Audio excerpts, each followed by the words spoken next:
सास बिना ससुराल में गरीब बहू बनी रानी। तेज धूप में गांव के कोने पर खड़ा पानी का टैंकर, उसके सामने लंबी लाइन लगी होती है। हर किसी के हाथ में बाल्टी और डिब्बे होते हैं। धक्का मुक्की, चिल्लाहट और बेचैनी साफ दिखाई देती है। उसी लाइन में नेहा भी खड़ी होती है, पसीने से तरबतर होती है। अरे ओ लड़की, ये मेरी जगह है, तू यहाँ कैसे खड़ी हो गई? आंटी, पानी तो सबको चाहिए, आप लग जाओ लाइन में, इसमें लड़ने की क्या बात है? बहुत तेज बन रही है, गरीब होकर भी आकर देखो इसकी। जल्दी करो, पानी खत्म हो जाएगा। नेहा किसी तरह अपना बर्तन भरती है और चुपचाप वहां से निकल जाती है। नेहा जैसे ही घर पहुंचती है, कच्चे घर के अंदर उसकी माँ मधुबाला को तेज खांसी का दौरा पड़ रहा होता है। घर में गर्मी इतनी होती है कि सांस लेना मुश्किल लग रहा होता है। मम्मी, ये क्या हालत बना रखी है आपने? नेहा जल्दी से पानी का गिलास भरकर मधुबाला को देती है। मम्मी, मैंने कहा था ना आपसे, दवाई ले लो। बेटा, दवाई ले लूंगी, पहले खाना बनाना है, तेरे पापा भी आते होंगे। मम्मी आप बैठ जाओ, मैं बना लूंगी खाना। नेहा गरम रसोई में खाना बना रही होती है। पसीना उसके चेहरे से टपक रहा होता है। घर में न पंखा है, न कोई सुविधा। अगर मैं ठीक होती ना तो बाहर जाकर काम कर लेती, अब सारा बोझ तेरे पापा पर है। मम्मी, आपको और पापा को काम करने की क्या जरूरत है? काम तो मुझे करना चाहिए। तू हमारी इकलौती बेटी है, क्या हम तुझसे काम करवाएंगे? मम्मी, लड़कियां काम नहीं करती क्या? वो सिर्फ घर संभालने के लिए थोड़ी होती है। तभी दरवाजा खुलता है और प्रीतम जी काम से थके हुए घर आते हैं। उनके कपड़े पसीने से भीगे होते हैं। पापा, पानी लीजिए। नेहा उन्हें पानी देती है और हाथ के पंखे से हवा करने लगती है। पापा, आप कितनी मेहनत करते हो, देखो कितना पसीना आ रहा है। मेरी प्यारी गुड़िया मेरा कितना ध्यान रखती है। अगली सुबह मधुबाला घर के बाहर कपड़े सुखा रही थी। पास में खड़ी औरतें धीरे धीरे ताने मार रही होती हैं। एक ही लड़की है, बेचारी की शादी कैसे करेंगे? इन्हें तो 2 टाइम की रोटी खिला ले, शादी में क्या देंगे? पता नहीं लड़की का नसीब कैसा होगा। मधुबाला चुपचाप से ये सब सुनती रहती है। आंखों में आंसू आ जाते हैं। दरवाजे के पीछे खड़ी नेहा सब सुन लेती है। नेहा कमरे में अकेली खड़ी होती है, उसकी आंखों में आंसू होते हैं। आज लोग मेरे हालात पर हंस रहे हैं, पर एक दिन ऐसा आएगा जब यही लोग मेरी किस्मत की मिसाल देंगे। रात को पूरा परिवार एक छोटे से कमरे में बैठा होता है। गर्मी से सब परेशान होते हैं, हाथ के पंखे से हवा कर रहे होते हैं। आज भी काम कम मिला, पता नहीं कब हालात ठीक होंगे हमारे घर के और हमारे। बस भगवान से यही दुआ है, हमारी बेटी की जिंदगी हमसे बेहतर हो। नेहा चुपचाप दोनों को देखती रहती है। अगली सुबह गांव के खेतों में धूप फैल रही होती है। मिट्टी से सने खेतों के बीच प्रीतम फावड़ा चलाते हुए मजदूरी कर रहे होते हैं। पसीना उनके चेहरे से टपक रहा होता है। कपड़े धूल और पसीने से भीगे होते हैं। बस भगवान, आज इतना कमा लो कि घर में 2 वक्त की रोटी आ जाए। दिन भर की मेहनत के बाद जैसे तैसे कुछ पैसे मिलते हैं। घर में न फ्रिज है, न कोई सुविधा। कई बार बचा हुआ खाना खराब हो जाता है और उन्हें भूखा सोना पड़ता है। दूसरी ओर शहर में एक बड़ा और शानदार घर, हर कोने में सुविधा, साफ सफाई और रौनक। लेकिन इस घर में यहाँ सिर्फ मर्द रहते हैं, करीब 10 लोग। कोई किचन में खाना बना रहा होता है, कोई झाड़ू पोछा कर रहा होता है, कोई ऑफिस के लिए तैयार हो रहा होता है। अरे भाई, आज ये चाय किसने बनाई है? इतनी कड़वी क्यों है? सीख जाओ सब, बहू कमाई की पता नहीं। सब हंसते हैं और धीरे धीरे तैयार होकर अपने अपने काम पर निकल जाते हैं। अगले दिन सभी मर्द अच्छे कपड़े पहनकर राघव के लिए लड़की देखने जाते हैं। लड़की का घर साफ सुथरा होता है। भाई साहब, हमें माफ कर दीजिए। अरे क्या बात हो गई? हम अपनी बेटी की शादी आपके घर नहीं कर सकते। आपके घर में कोई औरत तो है नहीं, इतने सारे मर्दों के बीच हमारी बेटी कैसे रहेगी? माहौल एकदम शांत हो जाता है। हमें डर है, इसका असर हमारी बेटी पर ठीक नहीं पड़ेगा, इसीलिए आप हमें माफ कर दीजिए। मोहन जी उन्हें समझाने की कोशिश करते हैं, लेकिन वो साफ इनकार कर देते हैं। सब लोग मायूस होकर वापस घर लौट आते हैं। शाम को घर का ड्राइंग रूम, सभी मर्द चुपचाप बैठे हैं। माहौल भारी होता है। राघव, क्या करें? तेरे तो हर जगह रिश्ते कैंसिल हो रहे हैं। पापा, आप इतना ट्राई क्यों कर रहे हो? जब सही लड़की मिलेगी तब शादी हो जाएगी। हाँ भाई, राघव सही कह रहा है, आप इतना स्ट्रेस क्यों ले रहे हो? तभी मोहन जी अचानक सोच में पड़ जाते हैं, जैसे उन्हें कुछ याद आ गया हो। विक्की, तुझे याद है मेरा एक दोस्त था प्रीतम? हाँ भाई, थोड़ा थोड़ा याद है। आप गांव में उसके साथ खेला करते थे। हाँ, उसकी एक बेटी भी थी, छोटी थी। अब तो राघव की उम्र की हो गई होगी। मैं बेकार में इतना टाइम वेस्ट कर रहा था, मुझे सीधे उसी के पास जाना चाहिए था। लेकिन भाई अगर उन्हें भी पता चल गया कि हमारे घर में कोई औरत नहीं है तो वो भी मना कर देंगे।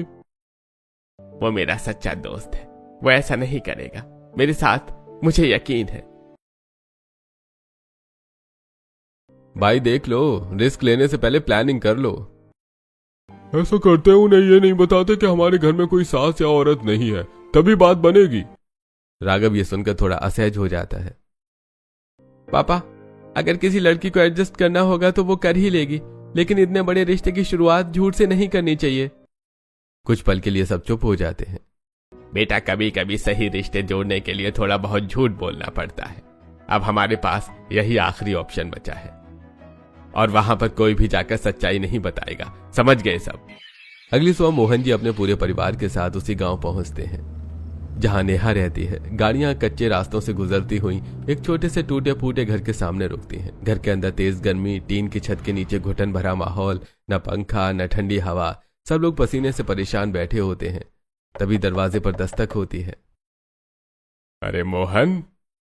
प्रीतम जी की आंखें फटी की फटी रह जाती हैं। सामने खड़े अपने पुराने दोस्त को देखकर वो भावुक हो जाते हैं और तुरंत गले लग जाते हैं। मेरे भाई, मेरा यार, कहाँ था तू इतने सालों से? अरे भाई, मैं तो यही था जहां तू मुझे छोड़कर गया था। शहर तो तू गया था। तू बता, सब कैसा है और इतने सालों बाद कैसे याद आई? मोहन जी और उनका पूरा परिवार घर के अंदर बैठता है। गर्मी इतनी होती है कि सब लोग पसीना पोंछते रहते हैं और कोई कुछ कहता नहीं है। भाई, जब से इस गांव और तुझसे दूर गया था, जिंदगी जैसे अधूरी हो गई थी, लेकिन आज मैं खुशखबरी लेकर आया हूं। पहले बैठ, आराम से बता। तुझे पता ही है कि हम बचपन से कितने करीब थे, साथ में खेती की, गांव की गलियों में क्रिकेट खेला। अब मैं चाहता हूं कि हमारी दोस्ती रिश्तेदारी में बदल जाए। सब लोग ध्यान से सुनने लगते हैं। मैं अपने बेटे राघव का रिश्ता तेरी बेटी नेहा के लिए लाया हूं। अरे भाई, तू तो शहर जाकर बड़ा आदमी बन गया है, तुझे तो कोई भी अच्छी लड़की मिल जाएगी। अरे पागल, नेहा को मैं बचपन से जानता हूं। वो मेरी भी बेटी जैसी है और बहुत संस्कारी है। मुझे हमेशा से नेहा बहुत अच्छी लगती थी। तभी मधुबाला धीरे से सवाल करती है। भाई साहब, भाभी कहाँ है? वो क्यों नहीं आई आप सबके साथ? इतने बड़े फैसले में उनका होना जरूरी है। एक पल के लिए माहौल थोड़ा शांत हो जाता है। मोहन जी झूठ बोलते हैं। हाँ भाभी जी, बस उनकी तबीयत थोड़ी खराब रहती है, इसलिए ज्यादा बाहर नहीं निकलती। प्रीतम और मधुबाला एक दूसरे को तरफ देखते हैं और फिर सिर हिला देते हैं। भाई, जैसे तुझे ठीक लगे, हमें मंजूर है। मोहन जी तुरंत प्रीतम का हाथ पकड़ लेते हैं। तू शादी के खर्चों की चिंता मत करना, सब मैं संभाल लूंगा। नहीं भाई, जितना हमसे होगा हम करेंगे, तू सारा बोझ अपने ऊपर मत ले। अरे ये दोनों मेरे बेटा बेटी हैं, मैं ये सब अपनी खुशी से कर रहा हूँ। दोनों दोस्त गले लग जाते हैं और रिश्ता पक्का हो जाता है। कुछ दिनों बाद नेहा के घर में हल्दी का फंक्शन होता है। छोटा सा घर, लेकिन खुशी और रंगों से भरा हुआ। आस पड़ोस की औरतें, रिश्तेदार सब गाना गा रहे होते हैं। नेहा बेटी, ससुराल जाकर सबको अच्छे से संभालना, सास ससुर का हमेशा ध्यान रखना, लेकिन इतना भी काम मत करना कि लोग तुम्हें भाव देना ही बंद कर दें। सब हंस पड़ते हैं और नेहा हल्की मुस्कान के साथ सबकी बातें सुनती है।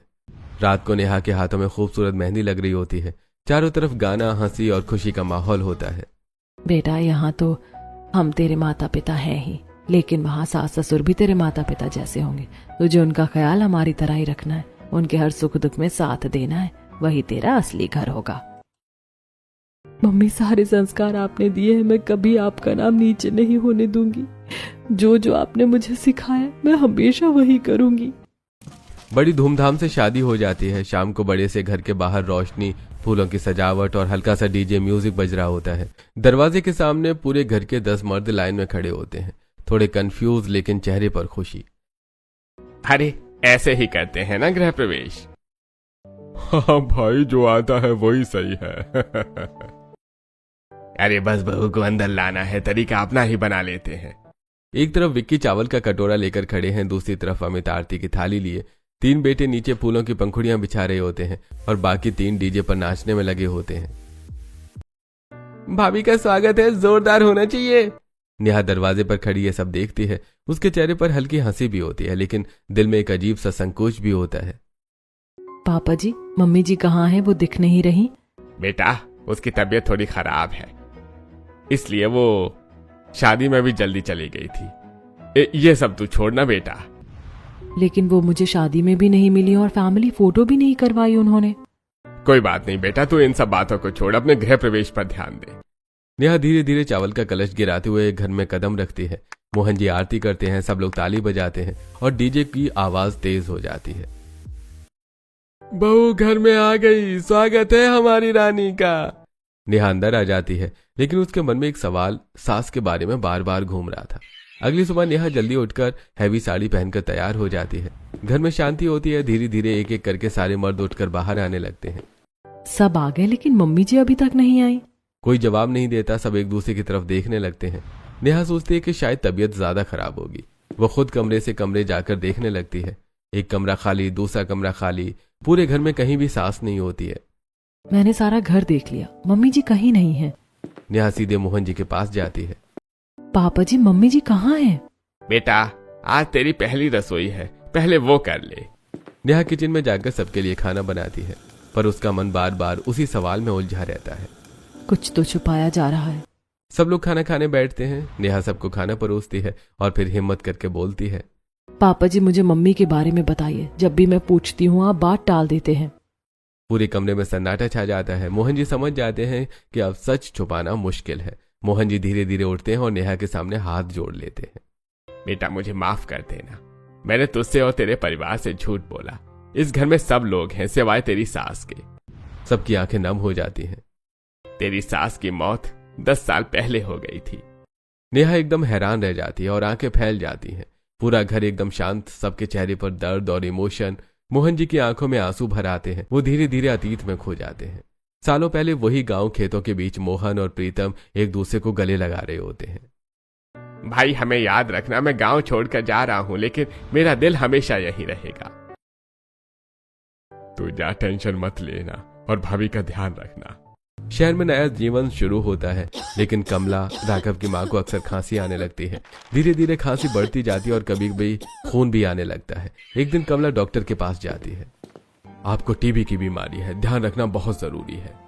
कमला चुप हो जाती है, लेकिन ये बात वो किसी को नहीं बताती। घर में सब अपने अपने काम में बिजी रहते हैं। मोहन जी बिजनेस में, बच्चे अपनी नौकरी में। कमला हर दिन खांसती रहती है, लेकिन मुस्कुराकर सब छुपा लेती है। कमला, इतनी प्रॉब्लम हो रही है तो डॉक्टर के पास चलो। अरे कोई प्रॉब्लम नहीं है, सब ठीक है। एक दिन अचानक कमला को तेज खून की उल्टी होने लगती है और पूरा घर घबरा जाता है और तुरंत उन्हें अस्पताल ले जाया जाता है। इनकी बीमारी बहुत बढ़ चुकी है, ये टीबी का आखिरी स्टेज है, अब हम कुछ नहीं कर सकते। सबके पैरों तले जमीन खिसक जाती है। कुछ ही समय बाद कमला हमेशा के लिए सबको छोड़कर चली जाती है। तुमने मुझे क्यों नहीं बताया? मैं चाहे कितना भी बिजी था, तुम्हारे लिए मेरे पास हमेशा समय था। मम्मी, आपने हमें इतना भी लायक नहीं समझा कि आप अपनी बीमारी हमें बता पाती। पूरा घर रो रहा था और उस दिन के बाद इस घर से मां का साया हमेशा के लिए चला जाता है। मोहन जी की आवाज रुक जाती है, आंखों से आंसू बह रहे होते हैं। पूरा घर इमोशनल हो जाता है और नेहा भी ये सब सुनकर नम खड़ी रहती है। पापा जी, आपको मुझे ये सब पहले बता देना चाहिए था। किसी भी सच्चे रिश्ते की नींव झूठ पर नहीं रखी जाती। मोहन जी हाथ जोड़ लेते हैं। बेटा, मुझे माफ कर दे, ये गलती सिर्फ मेरी है। राघव ने तो मुझे मना किया था, लेकिन मैंने सोचा इतने रिश्ते पहले ही टूट चुके हैं, अगर तुझे भी सच्चाई पता चल गई तो तेरे माँ बाप भी मना कर देंगे। कम से कम आपको मेरे पापा पर भरोसा करना चाहिए था, वो आपके इतने पुराने दोस्त हैं। तू सही कह रही है बेटा, I am sorry. Mohan ji तुरंत फोन उठाते हैं और प्रीतम को कॉल करते हैं। प्रीतम भाई, मुझे माफ कर दे। तेरी भाभी की मौत 10 साल पहले हो चुकी थी, लेकिन मैंने तुझसे झूठ बोला। कोई बात नहीं भाई, अब मेरी बेटी तेरे हवाले है, उसका खूब ध्यान रखना। तो फिक्र मत कर, मैं उसे अपनी बेटी से भी ज्यादा प्यार दूंगा। फोन कट जाता है। नेहा चुपचाप खड़ी होती है। उसके मन में कई सवाल और डर एक साथ उठ रहे होते हैं। इस घर में सास नहीं है, मैं क्या करूंगी? इतने सारे मर्द में कैसे संभालूंगी? अब यहाँ मेरी परवाह कौन करेगा? जहाँ माँ होती है वहीं परवाह होती है, यहाँ तो कोई नहीं है मुझे समझने वाला। नेहा की आंखों में डर साफ दिखता है। अगले 2-3 दिन नेहा घर में थोड़ी डरी सहमी रहती है। हर वक्त उसके मन में यही डर चलता है। इतने सारे मर्दों के बीच में कैसे रहूंगी। वो कम बोलती है, चुपचाप अपना काम करती रहती है, लेकिन धीरे धीरे उसे महसूस होने लगता है कि यहाँ का माहौल वैसा बिल्कुल नहीं है जैसा उसने सोचा था। एक दिन नेहा रसोई में अकेले खाना बना रही थी। गरम तवा, उबलती कढ़ाई और वो चुपचाप अपने काम में लगी होती है। तभी अचानक उसके 3 देवर और 3 मामा के बेटे किचन में आ जाते हैं। अरे भाभी, क्या कर रही हो अकेले अकेले? चलो हम भी आपकी मदद कर देते हैं। हमारी नाजुक सी भाभी अकेले कितना काम करेंगी। अरे नहीं नहीं, आप लोग रहने दो, मैं कर लूंगी। अरे नहीं भाभी, हम आ गए हैं ना, तो काम बांटना पड़ेगा। देखते ही देखते पूरा किचन टीम वर्क में बदल जाता है। कोई सब्जी काट रहा है, कोई मसाले दे रहा है, कोई रोटियां बेल रहा है। भाभी, आज हमारी बनाई रोटी खाकर बताना गोल बनी है या नक्शा। सब हंस पड़ते हैं और नेहा भी पहली बार खुलकर मुस्कुरा देती है। ये लोग वैसे नहीं है जैसा मैंने सोचा था। अगली सुबह नेहा पूजा की थाली लेकर खड़ी है। घर में सारे मर्द लाइन में खड़े मुस्कुरा रहे होते हैं। आप सब? आज से ये घर तेरे हाथों से चलेगा बेटा। और हम सब तेरे असिस्टेंट हैं। नेहा सबको धूप देती है और प्रसाद भी। चलो सारे छोटे बच्चे नेहा के पैर छू लो। आज रोज ऐसा ही करना, तभी घर की तरक्की होगी। सारे देवर उसका आशीर्वाद लेते हैं। सास नहीं है, लेकिन यहाँ मुझे माँ से भी ज्यादा प्यार मिल रहा है। अगले दिन नेहा घर में डस्टिंग कर रही होती है। तभी मोहन जी और दोनों चाचा भी आ जाते हैं। अरे बेटा, ये सब तू अकेले क्यों कर रही है? अरे इतना बड़ा घर है, कब तक अकेले करेगी? हम किस दिन काम आएंगे? फिर सब मिलकर काम करने लगते हैं। कोई झाड़ू लगा रहा है, कोई पोछा लगा रहा है। नेहा सोफे के कवर झाड़ रही होती है। नेहा बेटा, तू बैठ जा, आराम कर। घर का कोई भी काम नेहा को कभी अकेले नहीं करने दिया जाता है। कपड़े धोने में मदद, कपड़े छत पर सुखाने में मदद, हर जगह कोई ना कोई उसके साथ होता है। यह घर तो बिल्कुल अलग है। शाम को राघव ऑफिस से जल्दी घर आ जाता है। पापा, आज मैं नेहा को डिनर पर लेकर जाऊंगा। हाँ बेटा, जरूर जाओ। मैं तो कब से कह रहा हूँ, अपने रिश्ते को थोड़ा टाइम दो, जाओ घूम आओ। रात को एक खूबसूरत होटल, हल्की रोशनी, मोमबत्तियां और सुकून भरा माहौल। राघव ने पहले से ही कैंडल लाइट डिनर अरेंज कर रखा होता है। नेहा थोड़ी हैरान लेकिन बहुत खुश होती है। मुझे लगा था यहाँ कोई मुझे समझ नहीं पाएगा, लेकिन आप लोगों ने तो मुझे घर की रानी बना दिया। ऐसा लगता है जैसे मैं सबसे इम्पोर्टेंट हूँ। तुम घर में अकेली लड़की हो, तुम्हें प्रिंसेस ट्रीटमेंट तो मिलेगा ही। दोनों एक दूसरे को देखकर मुस्कुराते हैं और नेहा के मन का डर धीरे धीरे खत्म होने लगता है। सास नहीं है, लेकिन ये पूरा घर ही मेरा सहारा है। अगली सुबह घर में हलचल शुरू हो चुकी होती है, लेकिन नेहा अपने कमरे से बाहर नहीं आती है। उसका चेहरा हल्का पीला और रात से बुखार के कारण वो कमजोर महसूस कर रही होती है। राघव अकेले ही हॉल में आता है। बेटा नेहा कहाँ है? पापा, उसकी तबीयत ठीक नहीं है, उसे रात से बुखार है। ये सुनते ही पूरे घर के सारे मर्द एकदम घबरा जाते हैं और बिना सोचे बिना कुछ कहे नेहा के कमरे की तरफ भागते हैं। अरे चलो जल्दी, भाभी को देखे क्या हुआ। यार, रात से बुखार था, तूने हमें बताया भी नहीं। नेहा बिस्तर पर लेटी होती है। तभी सारे लोग उसके आसपास इकट्ठा हो जाते हैं। देखो नेहा, मैं तुम्हारे लिए काढ़ा भी बनाकर लाया हूँ। बेटा, तूने हमें बताया क्यों नहीं? हम रात को ही तुझे डॉक्टर के पास ले जाते। पापा, इतनी चिंता की बात नहीं है, नॉर्मल सा फीवर है, ठीक हो जाएगा। लेकिन घर के सब लोग बहुत परेशान हो जाते हैं। कोई खिचड़ी बनाकर लाता है, कोई पनीर लेकर आता है, कोई नींबू पानी बनाकर देता है। भाभी, ये नींबू पानी पी लो। और ये खिचड़ी हमारी स्पेशल है, जल्दी ठीक हो जाओगी। सब लोग उसके आसपास बैठे रहते हैं, जैसे उसे अकेला छोड़ना ही नहीं चाहते हैं। तुम सब अपने अपने काम पर जाओ, मैं नेहा को संभाल लूंगा। धीरे धीरे सब लोग चले जाते हैं और मोहन जी नेहा के पास बैठ जाते हैं। वो धीरे धीरे उसका सिर दबाने लगते हैं। पापा जी, रहने दीजिए, आपके हाथ दुख जाएंगे। आप इतना परेशान क्यों हो रहे हैं? बेटा, मुझे पता है, जब तुझे यह पता चला होगा कि इस घर में सास नहीं है, तो तुझे जरूर लगा होगा कि यहाँ तेरी कोई परवाह नहीं करेगा। लेकिन सच ये है कि तू हमारे घर की लक्ष्मी है और इस लक्ष्मी को हम कभी खोना नहीं चाहते। इस घर का हर इंसान तुझसे बहुत प्यार करता है। कभी ये मत सोचना कि सास नहीं है तो तेरी वैल्यू कम है। तेरी वैल्यू हमारे दिलों में सबसे ज्यादा है। नेहा की आंखों में आंसू आ जाते हैं। पापा, आप सब बहुत अच्छे हो, मैं आप सबसे बहुत प्यार करती हूँ। अगले दिन नेहा ठीक होकर घर के गेट पर खड़ी होती है, इधर उधर देख रही होती है और चक्कर लगा रही होती है। कब आएंगे राघव? मुझे शॉपिंग पर जाना है। तभी उसके चारों देवर जिम से लौटते हैं। अरे क्या हुआ भाभी, गेट पर क्यों खड़ी हो? कुछ नहीं, राघव का इंतजार कर रही हूँ, मुझे शॉपिंग पर जाना था। अरे भाभी, आपके देवर किस दिन काम आएंगे? अरे चलो हम अभी लेकर चलते हैं। आप लोग जिम से आए हो, थक गए होगे, आप रेस्ट कर लो। भाभी कैसी बात कर दी आपने, चलो अभी चलते हैं। सभी उसे शॉपिंग पर ले जाते हैं, उसे सुंदर सुंदर साड़ियां दिलाते हैं, मॉल मार्केट हर जगह घुमाते हैं। भाभी यहाँ की सबसे स्पेशल टिक्की मिलती है, चलो खिलाते हैं। सब मिलकर हंसते हैं, मस्ती करते हैं। धीरे धीरे नेहा भी घर वालों के साथ बहुत खुश रहने लगती है। अपने ससुराल में वो हर रोज खूबसूरत साड़ियां पहनती है, आत्मविश्वास से चलती है, चेहरे पर एक अलग ही चमक होती है। रात को राघव ऑफिस से घर लौटता है, उसके हाथ में एक छोटा सा गिफ्ट बैग होता है। नेहा कमरे में उसका इंतजार कर रही होती है। नेहा तुम्हारे लिए कुछ लाया हूं। मेरे लिए? नेहा जैसे गिफ्ट खोलती है, अंदर एक बहुत ही सुंदर शॉर्ट ड्रेस होती है। ड्रेस तो बहुत सुंदर है, लेकिन मैं इसे कब पहनूंगी? सबके सामने तो मुझे शर्म आती है। इतनी टेंशन मत लो, यहाँ तुम्हें कोई जज नहीं करेगा। अगली सुबह नेहा और राघव बालकनी में बैठे होते हैं, हल्की ठंडी हवा चल रही होती है। नेहा मैं सोच रहा था हमारा हनीमून भी नहीं हो पाया, चलो एक छोटी सी ट्रिप पर चलते हैं, बस 2 दिन के लिए।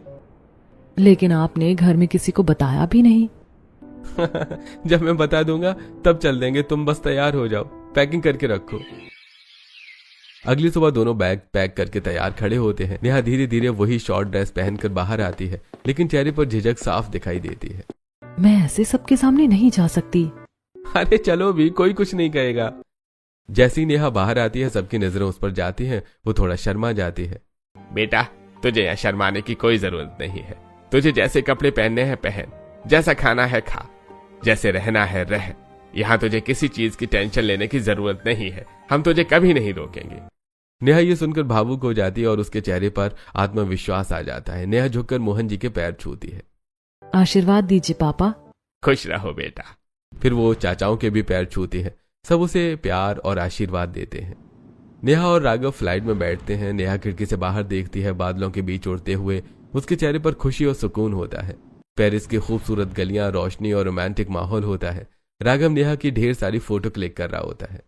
नेहा एक स्माइल और। बस करो, कितनी फोटो लोगे? अपने साथ भी ले लो, मैं अकेले थोड़ी ना आई हूँ यहाँ पर। बीच बीच में घर से वीडियो कॉल आते रहते हैं। भाभी मजे कर रही हो ना, हमें भूल तो नहीं गई? बेटा खुश रहना, अपना ध्यान रखना। नेहा सबको अपनी फोटो भेजती है और सब मुस्कुराते हुए बातें करते हैं। उसके दिल में एक ही एहसास होता है, मैं कितनी लकी हूँ जो मुझे इतना प्यार करने वाला परिवार मिला। अगली सुबह बड़े से ड्राइंग रूम में घर के सारे मर्द बैठे होते हैं। माहौल थोड़ा सीरियस होता है, किसी जरूरी बात पर चर्चा चल रही होती है। नेहा बेटा इधर आओ, एक जरूरी बात हो रही है। नेहा किचन से बाहर आती है और मुस्कुराते हुए कहती है, पापा मुझे पता है आप लोग गाड़ी के बारे में बात कर रहे हैं, आप लोग कर लीजिए, इसमें मुझे ज्यादा आइडिया नहीं है। अरे बेटा तू इस घर की फाइनेंस मिनिस्टर है, जो भी पैसे खर्च होंगे वो तेरी रजामंदी के बाद ही होंगे। तू हाँ करेगी तो होगा, नहीं तो कुछ नहीं होगा। नेहा थोड़ी हैरान लेकिन खुश भी होती है। अच्छा पापा जी बताइए फिर। बेटा हम पुरानी गाड़ी बेच रहे हैं और नई खरीदने का सोच रहे हैं, तुझे कैसा लगता है? पापा जी जैसा आपको सही लगे, मुझे मंजूर है। पूरा परिवार शोरूम पहुंचता है। नई चमचमाती गाड़ी सामने खड़ी होती है। नेहा बेटा रिबन तू काटेगी। नेहा रिबन काटती है, सब लोग ताली बजाते हैं, फिर केक कटता है, पटाखे फूटते हैं, पूरा माहौल खुशी से भर जाता है। राघव गाड़ी तो आपकी है, आप भी आइए ना। पापा जी आप भी आओ। हमारी है और सबसे पहले हक तुम्हारा है। रात को राघव कमरे में आता है और नेहा को एक सुंदर सा डिब्बा देता है। नेहा उसे खोलती है। ये diamond necklace, thank you so much Raghav, लेकिन इसकी क्या जरूरत थी, बहुत महंगा है। तुम्हारे सामने इन सब चीजों की कोई कीमत नहीं है। जिस दिन से मैं इस घर में आई हूँ मुझे बहुत अच्छा लगता है, मैं तो यहाँ रानी जैसा जीवन जी रही हूँ। अगले दिन नेहा गार्डन में बैठी होती है, तभी बाहर कुछ औरतें खड़ी बातें कर रही होती हैं। ये नेहा बेचारी सास बिना ससुराल में कैसे रह रही होगी, एक मर्द तो हमसे संभलता नहीं, ये 10-10 मर्द कैसे संभाल रही है। नेहा गुस्से में गेट खोलकर बाहर आती है।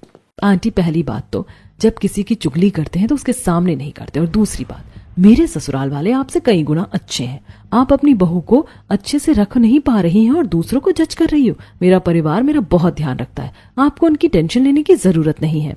सब औरतें चुप हो जाती हैं। अगले दिन राघव और देवर नेहा को शॉपिंग पर ले जाते हैं। भाभी ये गाउन तो बहुत सुंदर है, इसमें तो आप एकदम प्रिंसेस लगोगी। हाँ मुझे भी यही सही लग रहा है, आज पार्टी में सिर्फ नेहा ही चमकेगी। आपकी पसंद मेरी पसंद। रात को सब लोग एक बड़ी पार्टी में जाते हैं। रोशनी, म्यूजिक और लोग होते हैं। नेहा की एंट्री होती है। खूबसूरत गाउन में राघव पीछे से उसका गाउन संभाल रहा होता है। सबकी नजरें बस नेहा पर होती हैं। देखो कैसे अपने पति को जोरू का गुलाम बना रखा है। नेहा ये सुन लेती है और तुरंत पलटकर जवाब देती है। मेरे परिवार के बारे में कुछ बोलने की जरूरत नहीं है। ये सब मेरा बहुत ध्यान रखते हैं और जो प्यार करता है वो कभी छोटा नहीं होता। सब औरतें चुप हो जाती हैं और नेहा आत्मविश्वास के साथ राघव के साथ आगे बढ़ जाती है। पार्टी में सब लोग नेहा की ही तारीफ कर रहे होते हैं। घर आकर सब अपने कमरों में जाने वाले होते हैं। नेहा बेटा 1 मिनट रुक। मोहन जी अंदर से बड़ा नारियल लाते हैं और नेहा की नजर उतारते हैं। पापा जी इसकी क्या जरूरत थी? जरूरत थी बेटा, वो सब लोग मेरी बहू की ही तारीफ कर रहे थे और वैसे भी बहुत नजर लगती है लोगों की। एक दिन अचानक गांव में काले बादल, तेज गरज और मूसलाधार बारिश। नेहा के गांव में हालात बेकाबू हो चुके होते हैं। पानी धीरे धीरे बढ़ता है और देखते ही देखते बाढ़ का रूप ले लेता है। कच्चे घर गिरने लगते हैं। लोग अपने सामान बचाने की कोशिश में इधर उधर भाग रहे होते हैं। इसी अफरा तफरी में प्रीतम जी का घर भी ढह जाता है। मधुबाला और प्रीतम किसी तरह बाहर निकलते हैं। पूरी तरह टूट चुके होते हैं। कांपते हाथों से प्रीतम जी फोन मिलाते हैं। मोहन भाई, यहाँ सब तहस नहस हो गया, हमारा घर उजड़ गया, हम बहुत मुसीबत में हैं, थोड़ी मदद कर दो। अरे तू चिंता मत कर, मैं अभी आता हूँ। रात के 12 बजे घर में सब सोने जा रहे होते हैं। मोहन जी जल्दी जल्दी बाहर निकलते हैं। पापा इतनी रात को कहाँ जा रहे हो? कहीं नहीं बेटा, तुम आराम करो, मैं अभी आता हूँ। राघव भी उनके पीछे आता है। पापा मुझे तो बताइए क्या हुआ? बेटा नेहा के मम्मी पापा के पास जा रहा हूँ, वहां बाढ़ आ गई है, उनका घर उजड़ गया है। लेकिन नेहा को मत बताना, उसे बहुत टेंशन हो जाएगी, उसके पापा ने मना किया है। पापा आप टेंशन मत लो, मैं भी चलता हूँ और अपने दोस्तों को भी बुलाता हूँ। हम सब मिलकर वहां सबकी मदद करेंगे। दोनों तुरंत निकल जाते हैं। इधर नेहा कमरे में बेचैन हो जाती है। उसे कुछ अजीब सा महसूस हो रहा होता है। वो राघव को फोन करती है लेकिन कॉल नहीं उठती। आखिर क्या हुआ है? कुछ देर बाद मैसेज आता है। नेहा मैं घर आकर बताऊंगा। नेहा पूरी रात चिंता में बिताती है। अगली सुबह राघव घर आता है। कहाँ थे आप? क्या हुआ था? कुछ नहीं, बस ऑफिस का काम था, थोड़ी इमरजेंसी थी। नेहा को थोड़ा शक होता है लेकिन वो चुप रह जाती है। अगले कुछ दिनों में मोहन जी और राघव चुपके चुपके सब संभाल लेते हैं। नेहा के माता पिता के लिए नया पक्का घर खरीदते हैं। घर में सारा सामान लगवाते हैं। राशन भी भरवा देते हैं। भाई बहुत बहुत धन्यवाद, अगर तू नहीं होता तो हम तो बर्बाद हो जाते। अरे कैसी बात कर रहा है तू? सिर्फ नेहा का पिता नहीं, मेरा बचपन का भाई भी है। मैं अगर तेरी मदद नहीं करूंगा तो किसकी करूंगा? कुछ दिन बाद नेहा को अपने मायके की बहुत याद आती है। राघव मेरा बहुत मन कर रहा है, मुझे अपने घर जाना है, मुझे मम्मी पापा से मिलना है। अच्छा ठीक है, चलो आज ही चलते हैं। राघव नेहा को गाड़ी में बिठाकर लेकर जाता है। नेहा खिड़की से बाहर देखते हुए रास्ते को पहचानने की कोशिश करती है। अचानक उसे कुछ अजीब लगता है। ये रास्ता तो मेरे घर का नहीं है। आप मुझे कहाँ लेकर जा रहे हो?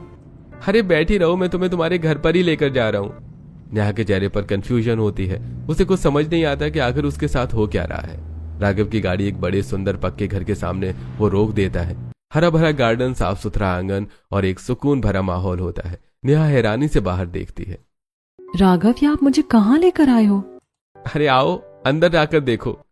नेहा धीरे गेट खोलकर अंदर जाती है और जैसे उसकी नजर गार्डन पर पड़ती है वो वहीं ठहर जाती है। सामने उसके पापा अखबार पढ़ रहे हैं और उसकी माँ चाय पी रही होती है। Mummy papa. नेहा दौड़कर उनके पास जाती है। ये किसका घर है? आप यहाँ कैसे? बेटा बैठ, मैं तुझे सब बताता हूँ। गांव में बाढ़ आ गई थी, हमारा घर उजड़ गया था। सब लोग अपने अपने रिश्तेदारों के यहाँ चले गए। हमने तुझे इसलिए नहीं बताया, तू बचपन से ही बहुत तकलीफें देख चुकी है। अगर तुझे ये पता चलता तो तू बहुत परेशान हो जाती। हाँ बेटा, हमने तेरे ससुर से सिर्फ इतना कहा था कि कुछ दिनों के लिए रहने को जगह दिला दे, लेकिन उन्होंने तो ये पूरा घर हमारे नाम कर दिया। और तेरे चाचाओं ने घर में राशन भरवा दिया। राघव ने भी हर चीज में हमारी मदद की, हमें एक ऐसी जिंदगी दे दी जिसके बारे में हमने कभी सोचा भी नहीं था।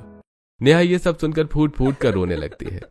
पापा आपने मेरी शादी एक बहुत अच्छे घर में की है। भले ही वो सास बिना ससुराल है, लेकिन मुझे वहां रानी की तरह रखा जाता है। अगर मुझे हल्की सी भी तकलीफ होती है तो पूरा घर मेरी चिंता में खड़ा हो जाता है। बेटा हम चाहकर भी तेरे लिए ऐसा घर और लड़का नहीं ढूंढ पाते। अगर मोहन भाई हमारे पास खुद नहीं आते तो। माता पिता उसे गले लगा लेते हैं। तीनों की आंखों में खुशी और सुकून के आंसू होते हैं। शाम को नेहा अपने ससुराल लौटती है। ड्राइंग रूम में सभी लोग बैठे होते हैं। नेहा दौड़कर सीधे मोहन जी के गले लग जाती है।